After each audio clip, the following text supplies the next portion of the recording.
Kita coba mengevaluasi sebetulnya arah politik luar negeri kita tuh.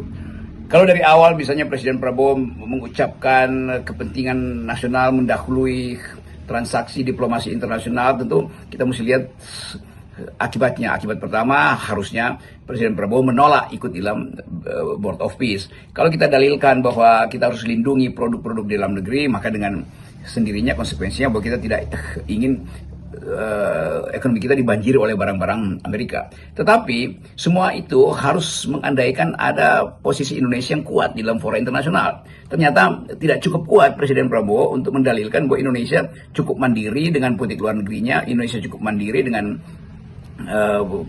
kebutuhan ekonominya, dan itu yang terbaca justru oleh publik internasional bahwa Indonesia tidak kuat.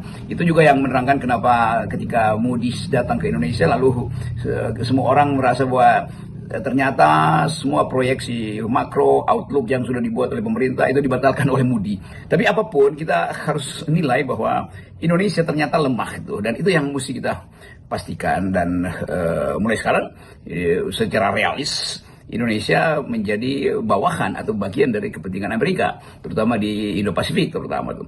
Jadi sekali lagi semua negara yang akhirnya nempel habis-habisan ke Amerika itu penanda bahwa negara itu memang lemah. Kan itu dasar pikirannya tuh.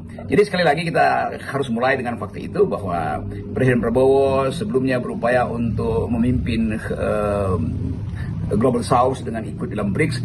Ternyata secara ideologis mungkin berdekatan, tapi dipapas oleh kepentingan ekonomi sehingga tekanan politik dari Donald Trump memaksa Indonesia untuk pindah lagi ke dalam wilayah pengaruh Amerika Serikat tuh. Sekarang tinggal pertanyaan, apakah itu semacam strategi atau betul-betul dia sudah menyimpang dari doktrin politik luar negeri kita. Kan itu yang jadi concern kita hari-hari ini.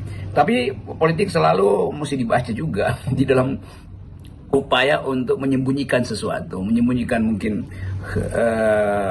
secara diplomasi kita menganggap Presiden Prabowo ingin cari keseimbangan, karena itu dia harus hadir di berbagai fora perjanjian internasional, entah itu dengan negara-negara sosialis dan negara atau dengan Amerika yang kapitalistik. Tapi kita mau lihat bagaimana publik Indonesia menilai bahwa Presiden Prabowo sebetulnya lemah di dalam perundingan itu. Jadi itu yang mesti kita pastikan tuh, bahwa impact-nya akan terlihat nanti misalnya di dalam percaturan politik untuk menyelesaikan Palestina, atau impact-nya akan terlihat di dalam upaya Amerika untuk minta berbagai konses di industri ekstraktif Indonesia. Itu semua yang kita akan lihat dalam 1 semester ke depan.